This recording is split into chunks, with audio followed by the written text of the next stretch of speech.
နေစနေတော့အချက်ကကိုအကျွတ်ဆို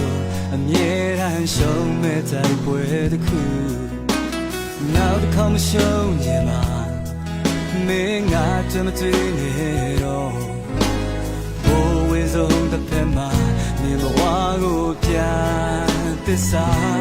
မင်းကြောင့်လားမပြောရပါဒီလိုအဆုံးသတ်ဖို့အကြောင်းရှိခဲ့လို့ပဲ